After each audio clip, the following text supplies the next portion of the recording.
high-risk pregnancies and births. More at uth.edu/manyfaces. Heavy-duty wreckers hooking up to this concrete mixture involved in hazmat spill and wreck. 99 headed east. It's before the Hardy Toll Road. Have eyes on that one. Nice day, mid-50s for the high. Sunshine. Tonight's low is going to be in the mid-30s. Not supposed to freeze in this area, maybe to the north. Mid-60s for Thursday. Friday around 50. Freezing Friday night as well as Saturday, but it's not going to be way down, but it's definitely going to be cold for sure. Keep it here for the latest. We're sitting at 42, Surfside on the beach, 38 here at the University of Houston. It's KUHF Houston News 88.7, a service of the University of Houston. Houston Matters starts right now. Stick around, 9 o'clock.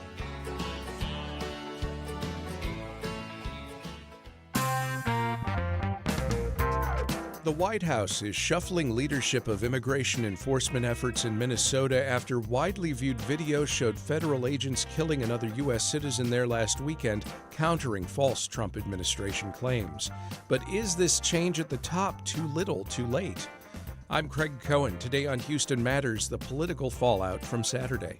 Houston Matters with Craig Cohen is a production of Houston Public Media with support from Baylor College of Medicine. We'll discuss that and more in this week's Political Roundup. Today with Renee Cross, Senior Director of the University of Houston's Hobby School of Public Affairs, and UH Political Science Lecturer Nancy Sims. Also this hour, we dig into why pregnant black women in Harris County face worse health care outcomes than they do on average statewide or nationwide. We'll start with a news update from NPR and News 88.7. Stay with us. Live from NPR News in Washington, I'm Corva Coleman. Secretary of State Marco Rubio is expected to be questioned this hour about the Trump administration's military operation in Venezuela. NPR's Michelle Kellerman says he's appearing before the Senate Foreign Relations Committee. In his prepared remarks, Secretary Rubio defends the military operation to oust President Nicolas Maduro and says the U.S. will help Venezuela transition from a, quote, criminal state to a responsible partner. He says he's keeping a close watch on former Vice President and now interim leader Delcy Rodriguez, who he says has promised to open up Venezuela's energy sector to American companies. The ranking Democrat on the Senate Foreign Relations Committee, Jeanne Shaheen, says in her prepared remarks that the U.S. has traded one dictator for another in Venezuela, and she says the U.S. naval blockade around Venezuela is costing American taxpayers hundreds of millions of dollars. Michelle Kellerman, NPR News, Washington. President Trump is threatening Iran again. Writing online this morning, he told Iran to come to the table to negotiate a deal with no nuclear weapons. Trump says if Iran does not make a deal, the next attack, quote, will be far worse. Minnesota Congresswoman Ilhan Omar was rushed last night as she spoke at a Minnesota town hall meeting. A man sprayed a liquid on her, and he was tackled and arrested as he tried to run away. Omar's office says she is fine. The attack came hours after President Trump again insulted and denigrated Omar. He was speaking to a crowd in Iowa. Trump says he is swapping out his immigration leads in Minnesota. He told Fox News' The Will Cain Show that his border czar is now in the state to help reduce tensions. We have Tom Homan there now. We put him in there. He's great. And they met with the governor, the mayor, everybody else, and we're going to de-escalate a little bit. But the extent of that de-escalation is not clear. It comes after 2 Minneapolis protesters were killed this month by federal agents. Stocks opened mixed this morning as Amazon announced another big round of job cuts.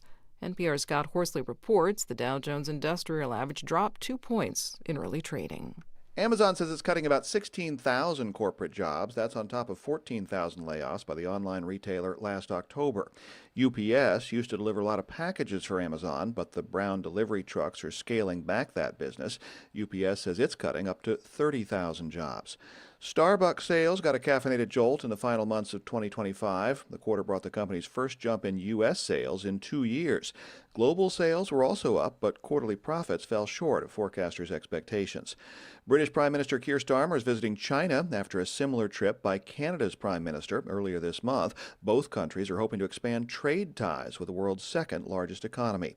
Scott Horsley, NPR News, Washington. You're listening to NPR News. Support for NPR comes from NPR stations. Other contributors include the Charles Stewart Mott Foundation, celebrating a century of supporting efforts to promote a just, equitable, and sustainable society. More at mott.org/100. Live from News 88.7 in Houston, I'm Matt Harab. Texas is set to carry out its first execution of the year today relating to a Houston area case. Charles Victor Thompson is convicted of the 1998 double murder of his ex-girlfriend and a man at her apartment in our city. He gained national notoriety back in 2005 when he escaped the Harris County jail while awaiting retrial. He was on the run for 4 days before eventually being apprehended in Shreveport, Louisiana. Governor Abbott wants all state agencies and universities to freeze new H-1B visa petitions. The Texas Newsroom's Blaze Gainey reports. Abbott has told agency heads across the state to make sure that U.S. workers are being recruited before foreign labor is sought out. H-1B visas typically go to people with highly specialized experience in fields like healthcare, engineering, and academia. The move comes after President Donald Trump issued a proclamation restricting the entry of certain non-immigrant workers. The freeze in Texas is to remain in place until the end of the next legislative session in 2027. That's our Blaze Gainey reporting. A research airplane for NASA landed safely without its landing gear at Ellington Field yesterday after experiencing mechanical issues. The plane touched down on its belly. This caused plenty of sparks to rise into the air. All members of the crew are safe and healthy. The runway was briefly closed while the aircraft was cleared away. And the Galveston City Council is discussing ways to get rid of abandoned or wrecked boats sitting in Galveston's waterways. News 88.7's Juliana Washburn reports. The Texas General Land Office has authority to remove derelict vessels, but Galveston City officials say the office doesn't have enough funding to do it at scale. At a recent workshop meeting, council members talked about putting the issue on the city's legislative agenda. They're hoping for some dedicated funding from the state to get those boats removed, but they also discussed a potential boat registration fee to help cover the cost. City Council member Alex Pareto says abandoned boats become a threat to public safety and a large expense to pull out of the water. It's bad for private property owners. It's bad for public safety.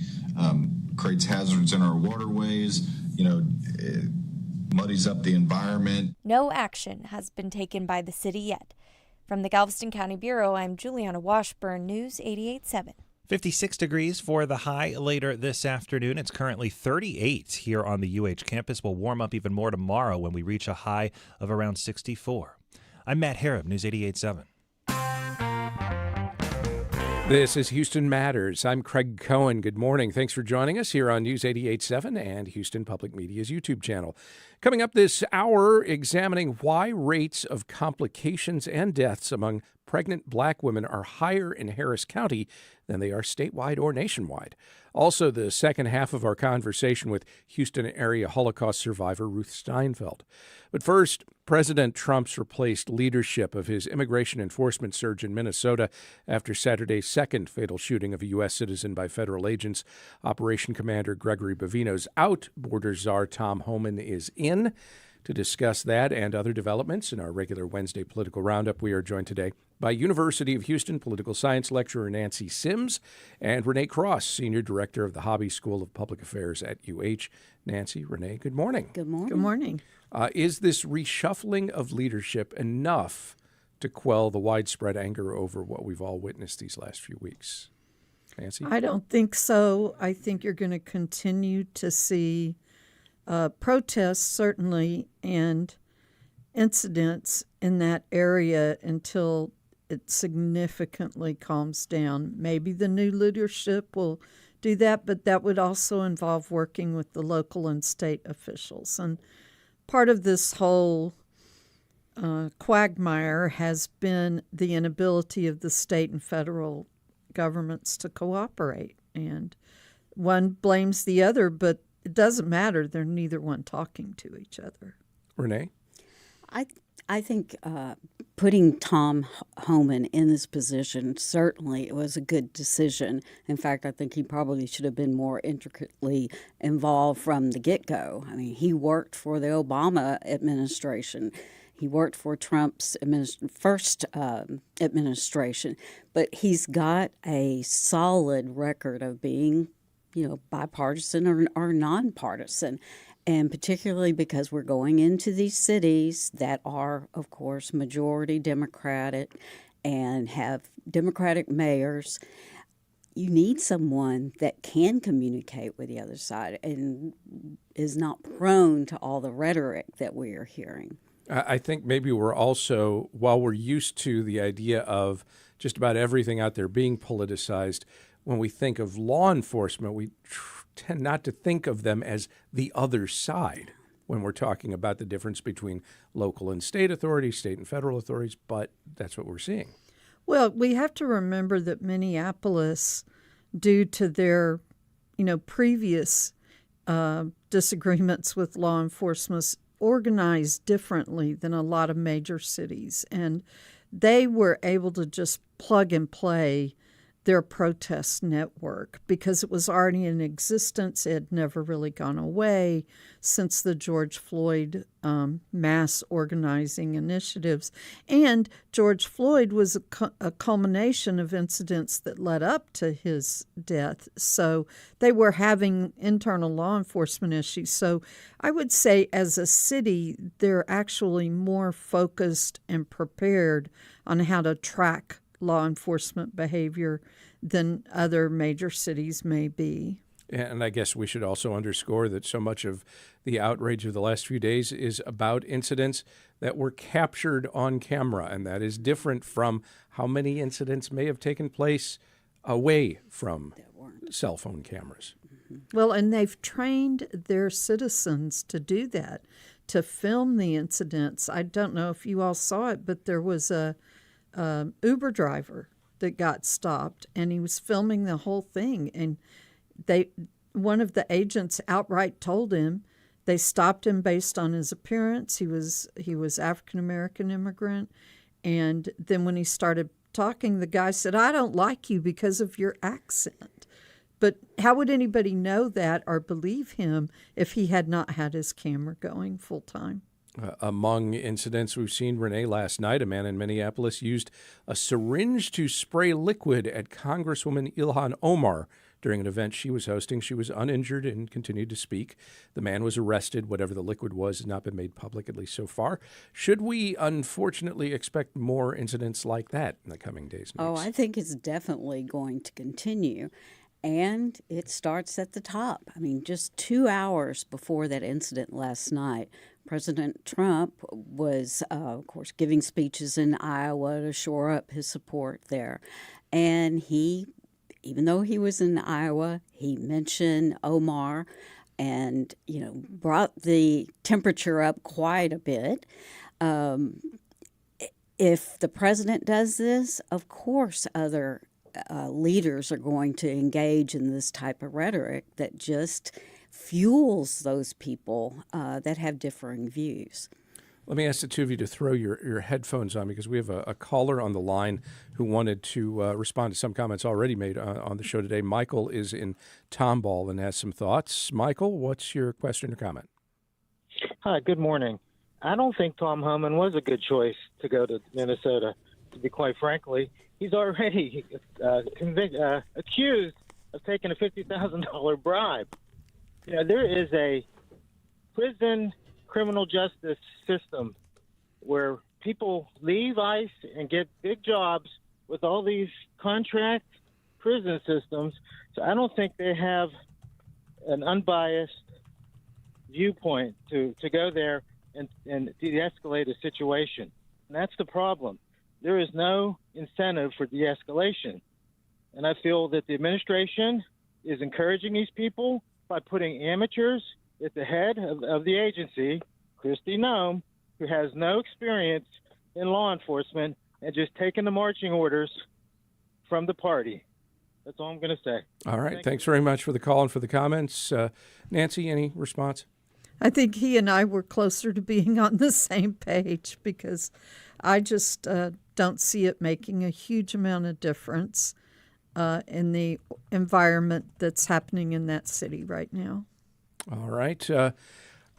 What do you see as the potential political fallout for the Trump administration, regardless of what steps the president takes in the coming weeks and months after video clearly demonstrated his administrators were flat out lying about what went down Saturday.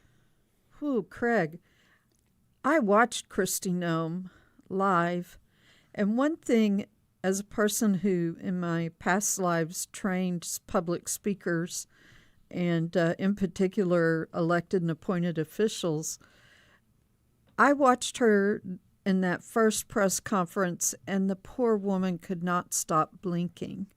And it may not be something other people noticed, but she wears very long eyelashes. You notice I didn't say she has very long eyelashes, but in any case, she could not stop blinking, and that is a telltale sign that you're not telling the truth. And it makes people watching and observing very uncomfortable when any public speaker starts blinking repeatedly while they're speaking. And I mean, it could also mean you have something in your eye. It could, let's but be blunt it about could. that. But from an observer, it would be hard for a general audience to observe her. They might not have noticed why they didn't trust what she was saying, but it came across as if she didn't trust what she was saying. I mean, I'm saying that on the video evidence of what actually had transpired Saturday. That's a separate matter. But in any case, are you surprised that criticism has come the last few days, not just from the political left, but from the right as well, including from Texas Governor Greg Abbott, who admittedly gently, but still called the Trump administration, called on them to recalibrate how they're executing immigration enforcement efforts? I think that's just a sign that this really is a serious problem, and this isn't something that the Republicans can, distract something else to take people's attention off of this. And it's starting to become a pattern. So, what happened to Renee Good? Okay, we'll set that aside. Now, 2 weeks later, we have this, or 3 weeks later. I just think it's getting to be such a consistent issue that even, again, Republicans and conservative Republicans like Governor Abbott, Senator Cruz spoke out on his podcast yesterday, again, gently. Senator Tom Tillis, of course, is not running for re-election, but he was very blunt about Noem being fired. We routinely note how voters have short memories about various scandals. And while we are not far from the March primary, we are a long way from the November general election. Will this just be one of a number of fuzzy memories for voters by then? Or do you think this is something that's going to motivate voters 9+ months from now? Well, at the rate we're living in chaos in this country right now, I'd love to say people will remember, but it matters on what happens between now and then. What next country do we decide to invade? What next topic makes Americans very angry? It's just, even, Craig, we made our plans for the show today, and then the Ilhan Omar incident occurred overnight. It's just... it doesn't stop. It just keeps coming. So it's hard to say whether voters will retain it. Well, so far, public opinion is really tanking on the way President Trump is handling immigration.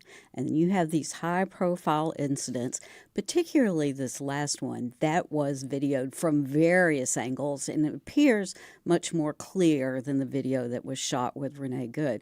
I can guarantee you that Democrats are going to be cranking out that video come fall to remind people, even if there's other disasters, well, I shouldn't say if, when other disasters pop up.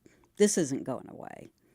Let's turn to some other topics, though, because there is a lot else going on in politics. Back here in Houston, Texas Attorney General Ken Paxton is arguing the state's comptroller can exclude schools from the state's voucher program based on anti-terror laws. This is in response to a question about whether schools that had hosted events for the Council on American-Islamic Relations or had alleged ties to the Chinese government could be barred from the program. The Attorney General previously characterized CARE, which is a Muslim civil rights advocacy organization, as a, quote, foreign terrorist organization. What has motivated all of this attention by Paxton on CARE? Well, he's running for the U.S. Senate, and he's daily, as best as I can tell, coming out with lawsuits. That's one of them. He's also telling private corporations they can't have DEI programs. I mean, you can't tell private corporations how to run their business. So it's just with him almost daily, a lawsuit coming out. He's running for the U.S. Senate against John Cornyn and using his office wisely to keep his name in the news. Yeah, he is definitely taking every advantage to show how conservative he is and how anti-terrorist group he is, because he's running in a Republican primary, and those primary voters are very conservative.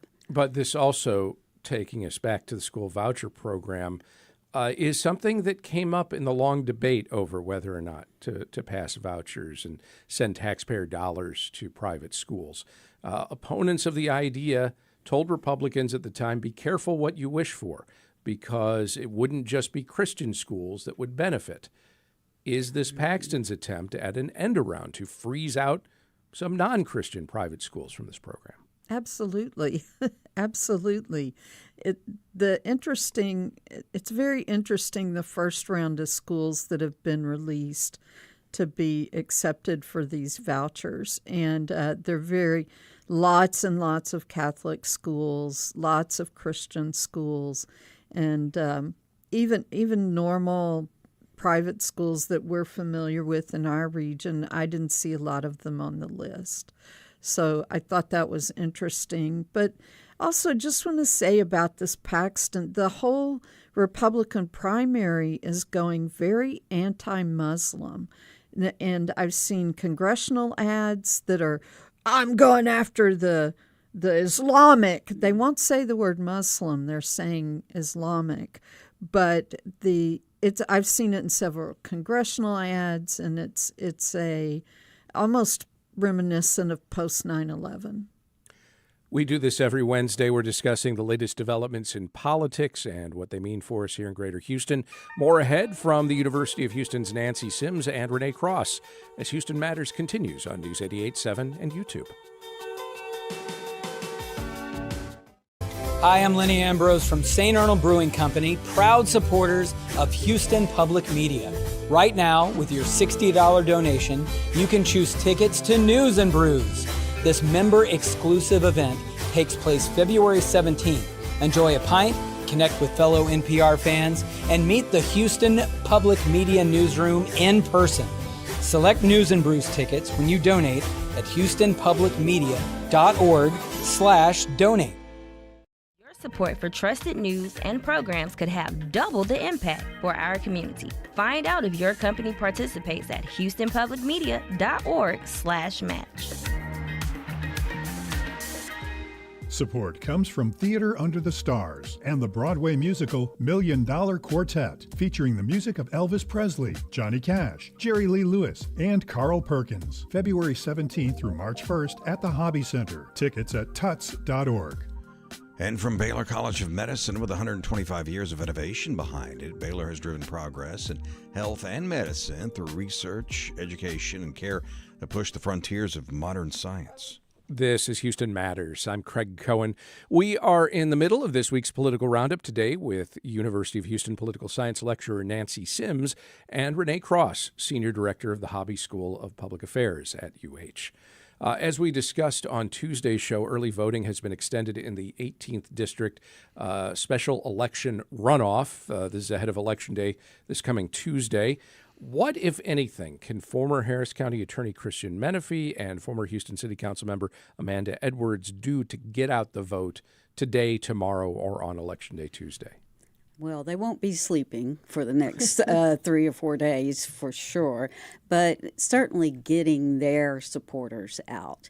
And I do think State Representative Jolanda Jones will play a part in that as well, as far as trying to get people out to vote for Amanda Edwards. Did they move Election Day? I thought it was Saturday. It is. Oh, Saturday. I'm sorry. Oh. My apologies. I want to be clear. Did I say Tuesday? I'm so used to saying Election Day is on a Tuesday. You're I know, right. Thank you for correcting me. Yeah, very, very important. Voters, pay attention. And, thank goodness they extended it, the turnout in this special election to elect finally a member of Congress for that district is abysmal. I checked it last night, and about 18,000 people out of 400,000 eligible voters. So that is terrifying, and I hope that Menifee and Edwards do everything in their power to turn voters out, because there's not another Sunday before that election. And I've lived in the 18th for 30 plus years, and usually you see our neighborhood just bombarded with political signs. Not for this election. Yeah. I think people are just worn out. But that said, again, to clarify, and I apologize for getting any of that wrong, early voting is possible today, it's possible tomorrow, and then the special election, election day itself is Saturday. So, okay. Correct, 7 to 7. Do you think there's something wrong with a system that requires lawsuits from outside organizations to extend early voting hours when something like weather forces days of closures? Well, you wish that our elections officials would have the power to make those decisions, but as you know, they stay under fire from the state just because we're the biggest county. And not too long ago, you and I were discussing the governor taking over Harris County elections, so I don't see that changing. It would be ideal if those decisions could be made at the local level, because they're worse in different parts of the state, and the weather doesn't always affect everyone. On Saturday, Congresswoman Jasmine Crockett and State Representative James Talarico held their first debate in the race for the Democratic nomination for the U.S. Senate and the chance to face incumbent Republican John Cornyn in the general election in November. If that is provided he wins his primary, he is running against Attorney General Ken Paxton and Congressman Wesley Hunt. So we'll see.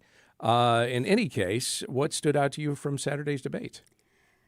I think the most striking thing is there's not a lot of difference between them in terms of policy.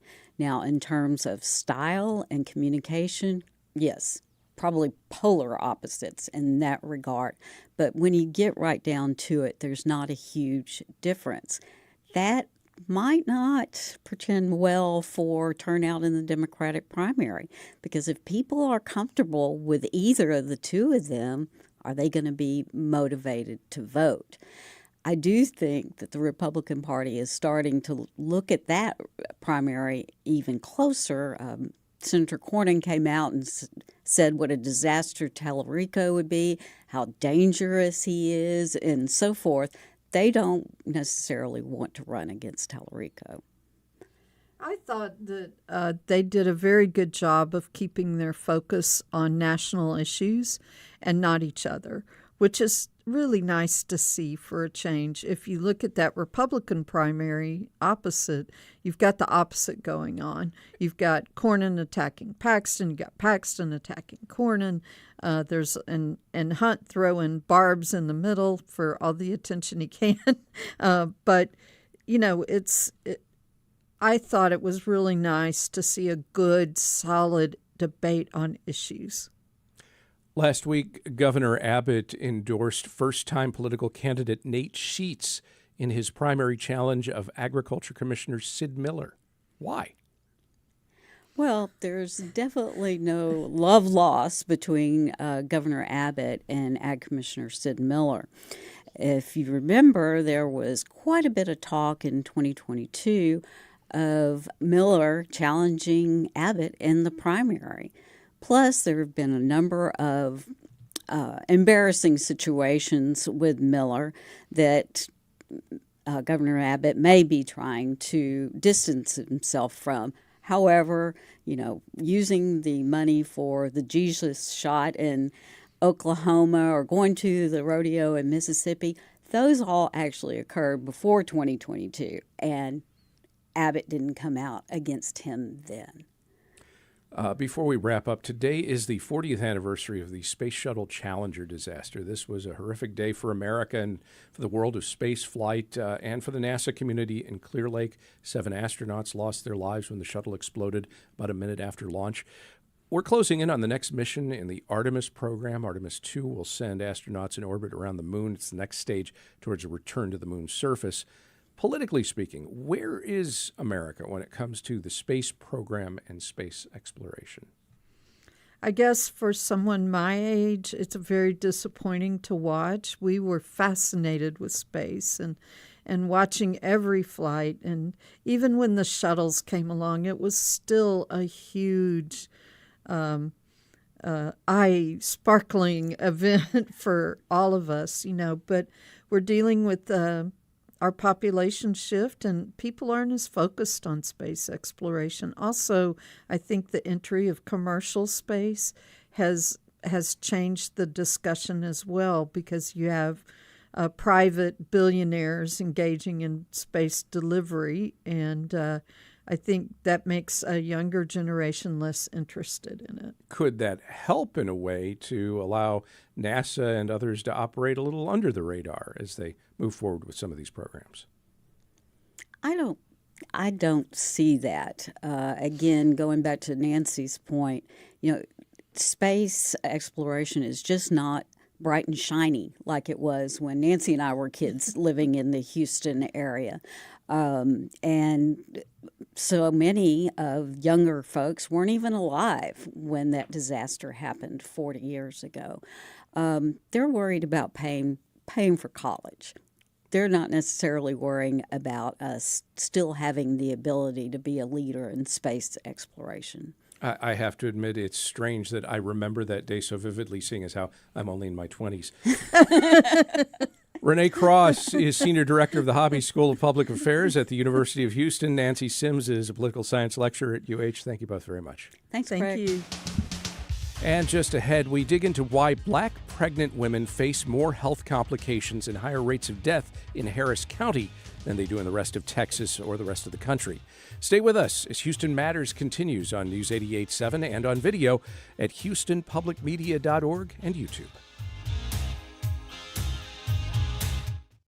You count on Houston Public Media. That's why you're here right now. Take the next step and become a new member today. Every gift makes a difference. And with a gift of $5 a month or more, you'll receive PBS Passport, a member benefit that lets you stream more of the shows you love anytime. It only takes a minute to make a big difference. Join as a new member today at HoustonPublicMedia.org/donate or call 800-364-8300.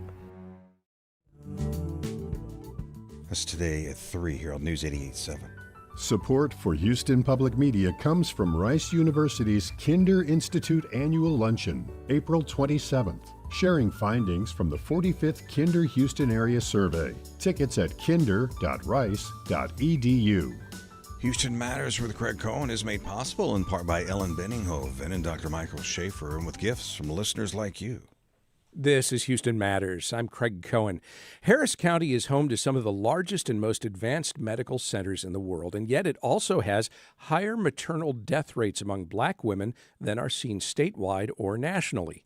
A recent Harris County public health report also shows Black women in the county face higher risks of pregnancy-related complications during childbirth and in the weeks and months that follow. The stats indicate this is regardless of income or education. So why does it happen, and what can be done about it?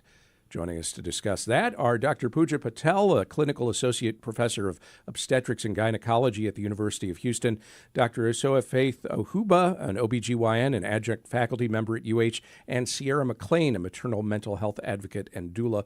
Welcome to you all. Good morning. Good morning. Good morning. Dr. Patel, let me start with you. What are the most common complications that lead to pregnancy-related deaths in Harris County? Oh, that'll take me probably 5 years to tell you. Mm. The most common that I would think of is postpartum hemorrhage, possibly, hypertension-related crises, preeclampsia. I think those are the two most common that would come to mind right now. Why are Black women maybe disproportionately affected? Well, they're not specifically affected by those two complications. I think it's a very complicated question. I think there are several factors. It's not just one answer. There might be biological risks, but there also are clear social determinants of health that play a key role. Other research shows that there might be physicians or health providers that are unable to understand exactly what state that mother is going through at home, outside of the hospital, not medically. And so I think there's a lot of different risk factors socially and possibly medically that are influencing situations here. All right. To that end, Dr. Ohuoba, from your perspective, how might the healthcare system, and based on the stats, the system in Harris County specifically, sometimes fail pregnant Black women? I think that's an excellent question, actually. As far as failing Black women, there's many layers, right? It's not a situation that just happened, but years of issues in the making, right? There's systemic issues that range from culture at the hospital, that range from implicit bias, that range from training, the next generation of physicians and nursing staff, and also understanding and communicating innovative solutions such as doula programs and other community resources. Yeah, and I want to get to that in just a minute, but what changes would you like to see made in hospitals and clinics in Harris County? Are there some specific things you'd point to and say, here's an example, a very specific example that we could point to and say, man, if you learned about this or did this, it could have a real impact here? I'm going to be very honest. Yeah. I do believe accountability is a big thing, right?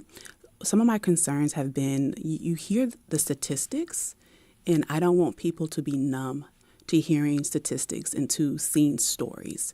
So as far as answering your question, it would be, hey, this situation happened. What are we doing as an organization or as a hospital to make sure this doesn't happen again? Like root cause analysis and holding yourself accountable to what happened in this situation are some of the things that I would like to see. And again, those are things that may not necessarily, the public may not have easy knowledge about, but there are hospital systems that have very engaged quality teams that do track poor outcomes. Yeah, my impression, though, is that every hospital, they have some sort of post-mortem discussion when there's a patient dies unexpectedly, and they go through that. Are you saying that that process doesn't happen as often or as effectively for pregnant Black women as it does for other patients? No, I'm not saying that it doesn't happen. What I'm saying is it's nice to know that hospitals are taking situations that become very public to heart, and also communicating what changes that they may be making about it. Okay. But to answer your question, yes, all hospitals have systems in place to review high-risk cases. Okay.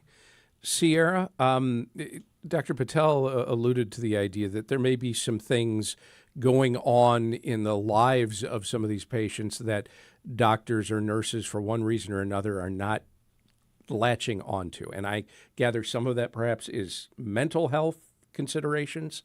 From your perspective, as somebody who works with families during, before, as well as after births take place, do you see instances where there should be more attention paid to maternal mental health alongside maternal physical health, and that maybe that's not happening within some populations, including among Black women?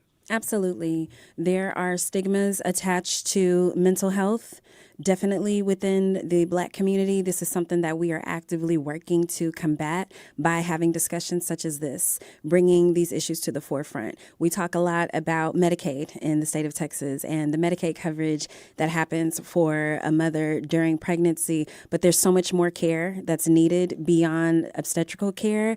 That's definitely necessary, but someone can come to their medical appointment and be leaving from their home with a myriad of other situations and issues happening just as a side effect of being Black in America at this time. And so they're presenting for their appointment, and maybe they checked that one thing off of the list, but that appointment is not meeting all of the other needs. And so there is a need to provide more accessible mental health care especially for Black pregnant mothers, getting this care before we're in postpartum and before we're looking at things like postpartum depression. There's things like perinatal depression that are often overlooked. And these things are all definitely effects of the isms and schisms that are a part of everyday life. All right. So, Dr. Patel, I still feel like we're, to a degree, dancing around some of this here. I'm not entirely sure why. In the end here, are we talking about individual cases where patients are dealing with something, physical or mental or both, and doctors or nurses are not picking up on it or taking it seriously enough in a way that's different for other patients? I understand your frustration because I think all of us are as frustrated. It's not a one answer fix all, unfortunately, because that would make life so much easier.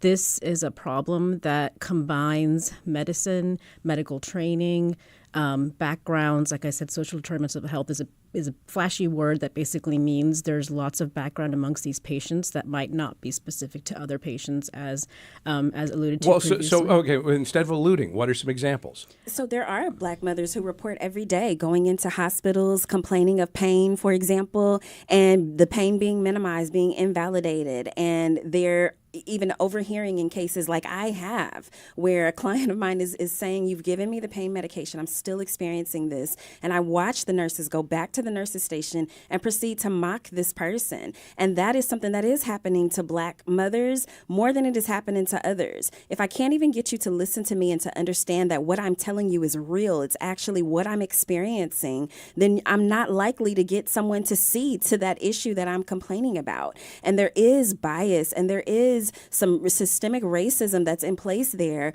that makes folks think and believe that as a Black woman, you can tolerate more pain. Your skin is literally thicker. You're just complaining. You're more likely to just be wanting drugs and things of that sort. This is the reality that's happening. And I know we talk about social determinants of health, but a lot of it is racism. A lot of it is folks having an idea before a Black mother presents herself in the hospital of what her complaints are going to be, what her reason for these complaints is. She just wants this or that. She's just being dramatic. She just wants more medication. And even we see in cases like with Serena Williams, she was able to make this an issue that was on a larger scale for folks to see. Even after her birth, she complained of having discomfort and pain and being told that, oh, it's fine. You just had a baby. That happens a lot to Black women in hospitals. You're told, oh, you're fine. You just had a baby. What do you think you're supposed to feel like? You think you're supposed to feel wonderful?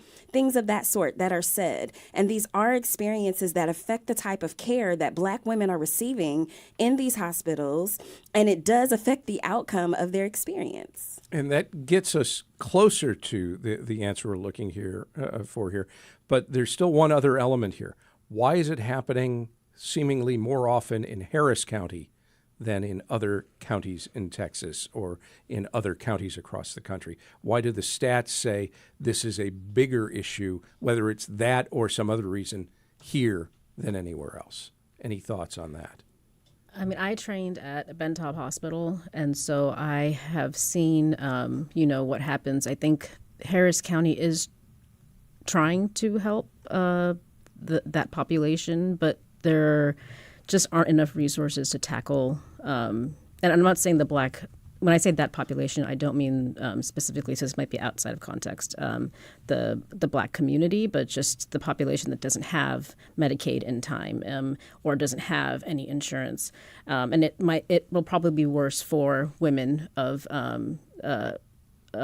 the black race, because as mentioned earlier, there are some predispositions that people believe in, some inherent bias, inherent racism that people will maybe apply onto that population, even though they might not be part of the population that needs financial assistance. But I think a big problem is that there just aren't enough resources given to those populations, given the big population that we have currently. Dr. Ohuoba, anything you'd add in terms of Harris County versus the rest of the country, why this might be happening? The statistics were actually quite disappointing to hear because, in Harris County and in Houston, we are one of the largest medical centers with very capable physicians and things of that nature. I think we can't forget, the population is getting sicker, right? So you have to also not just look at the woman as far as her race, but what are her pre-existing conditions, right? Black women do lead in other statistically, comorbid conditions, which can translate into higher maternal mortality, morbidity conditions. That is Dr. Esohe Ohuoba, an OBGYN and adjunct faculty member at the University of Houston. Dr. Pooja Patel is a clinical associate professor of obstetrics and gynecology at UH. Sierra McClain is a maternal mental health advocate and doula. Thank you all very much. Thank you. Thank you. And still to come, the second half of our conversation with Holocaust survivor Ruth Steinfeld. Stay with us as Houston Matters continues on News 88.7 and YouTube. It's not just your car. It's the one that brought your kids home from school, took you cross-country, held memories, laughter, even a few breakdowns. When it's time to let go, give your car a new purpose. Donate it and turn memories into meaningful support for this station. Plus, you'll enjoy free and easy pickup, potential tax benefits, and a simple donation process. Your gift supports the programs you and your family love. Donate today and help keep public media strong. Call or donate online. On Marketplace. Can hear that tonight at 6:30 here on News 88.7. Support comes from Houston Grand Opera presenting Silent Night, a Pulitzer Prize-winning opera by composer Kevin Putz, sung in English, French, and German, inspired by the Christmas truce of 1914. Now through February 8th at the Wortham, tickets at hgo.org. Houston Public Media is licensed to the University of Houston system, governed by the UH Board of Regents. Information about open meetings, dates, times, and locations is online at uhsystem.edu. Tuesday was International Holocaust Remembrance Day. We shared with you a conversation that our Michael Haggerty had in 2022 with longtime Houstonian and Holocaust survivor Ruth Steinfeld. Today we hear the second part of that conversation, in which Steinfeld discusses why, now in her 90s, she continues to tell her story to anyone who will listen. She also shares what led to her to return to Germany and France decades after she and her sister as children were held in a Nazi concentration camp. She says coming to terms with what she and her sister experienced during the Holocaust was a process that truly began in 1981 during a reunion of survivors in Israel.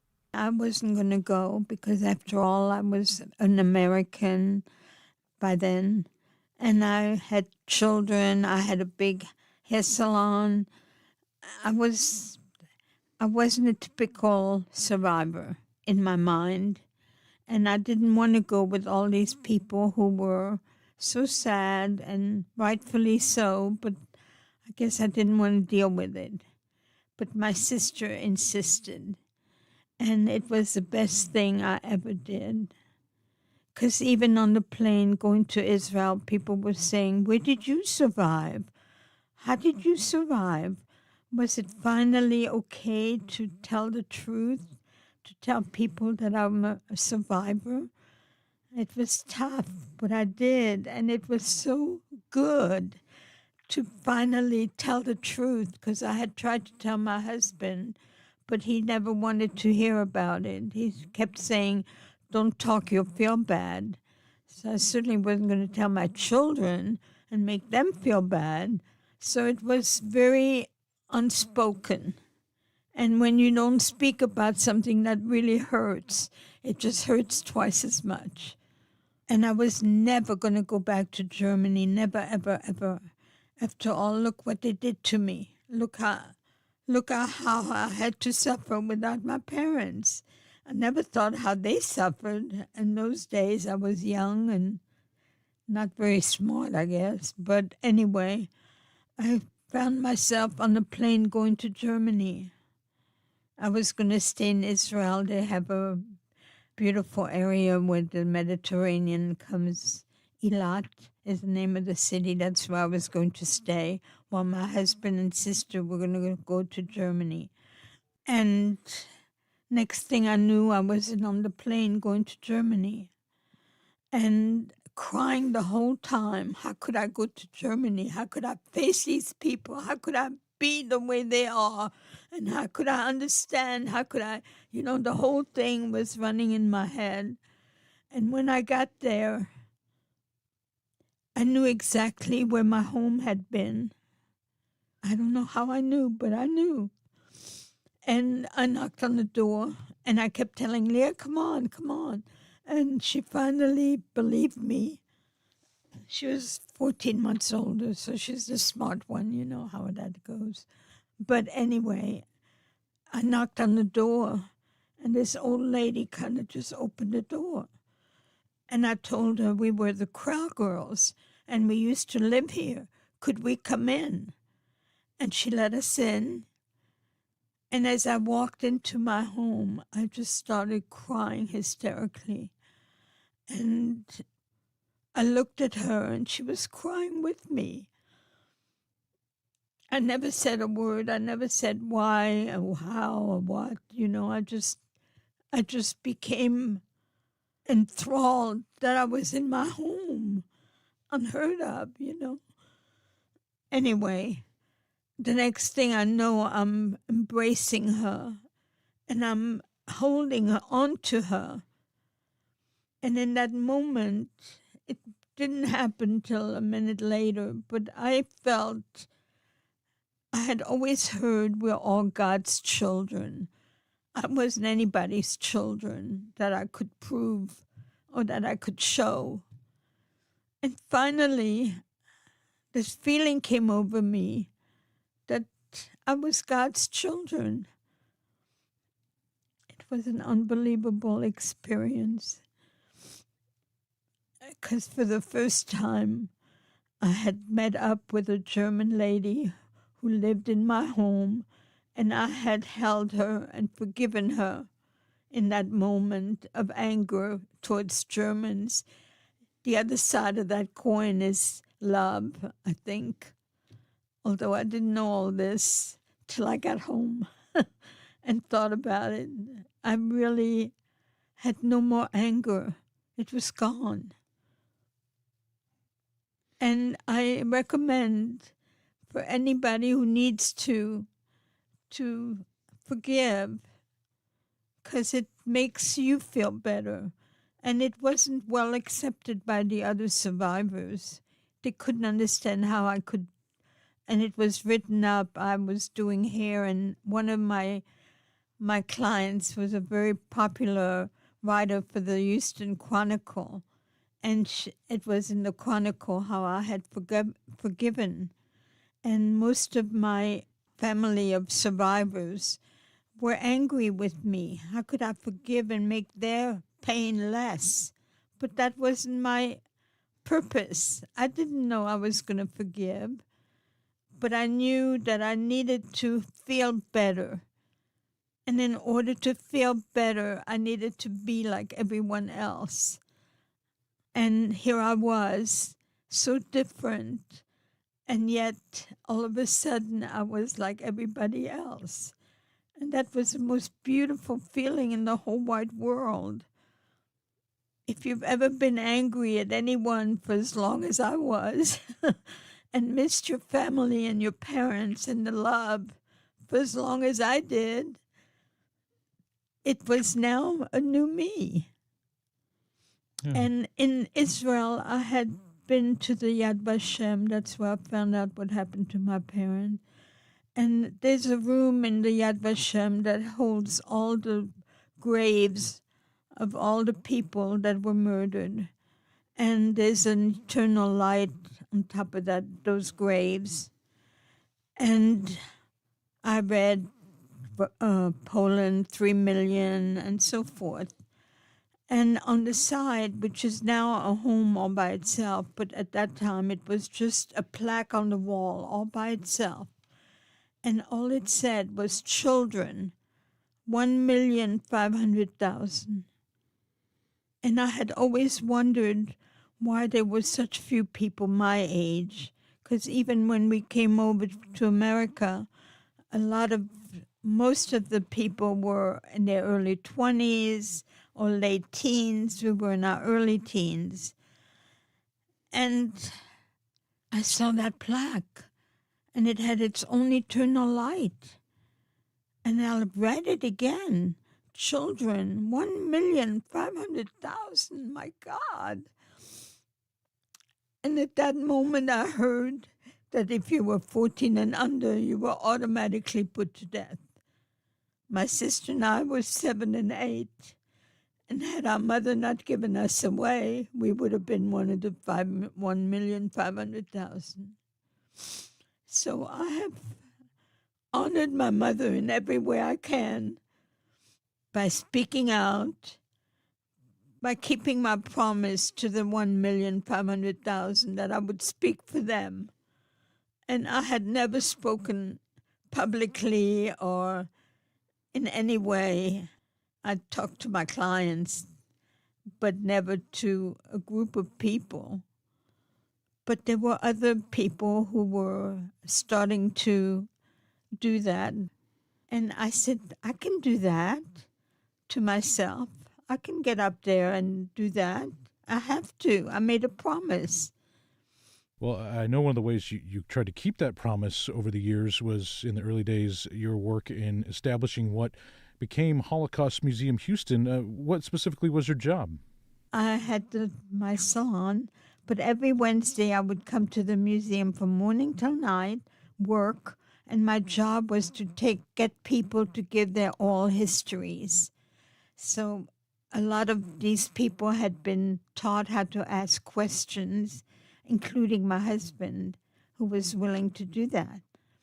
And I would get the people at Rice University to set up another interview, and then I would call somebody to interview them. I had the best job that the museum could have given me because I too knew how they felt, because they didn't want to talk about it.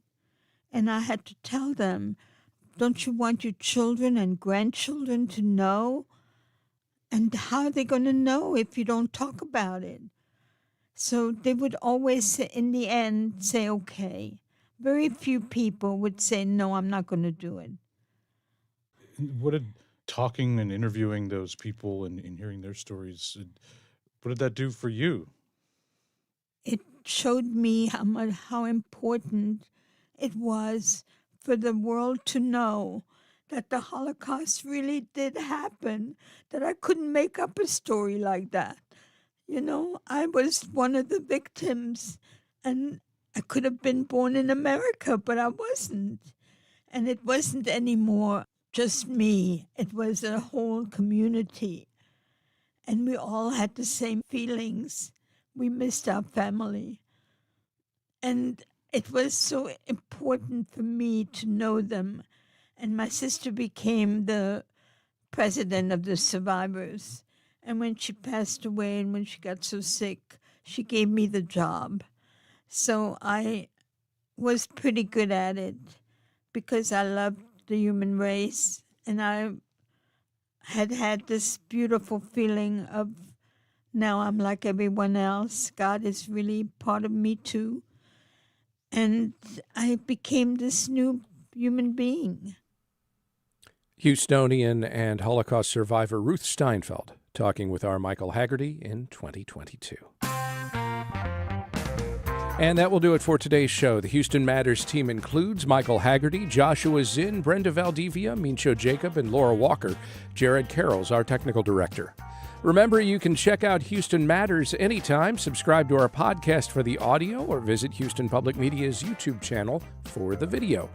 On tomorrow's show, we're closing in on a possible launch date for Artemis 2. As we were discussing earlier in the hour, this mission will, for the first time in decades, send American astronauts in orbit around the moon.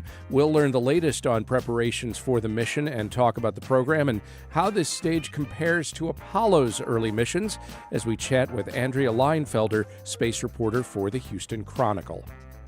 Also Thursday, we learned about a unique approach to one of Shakespeare's most famous comedies, A Midsummer Night's Dream, presented by puppets. I'm Craig Cohen. Join us tomorrow for those and other Houston Matters.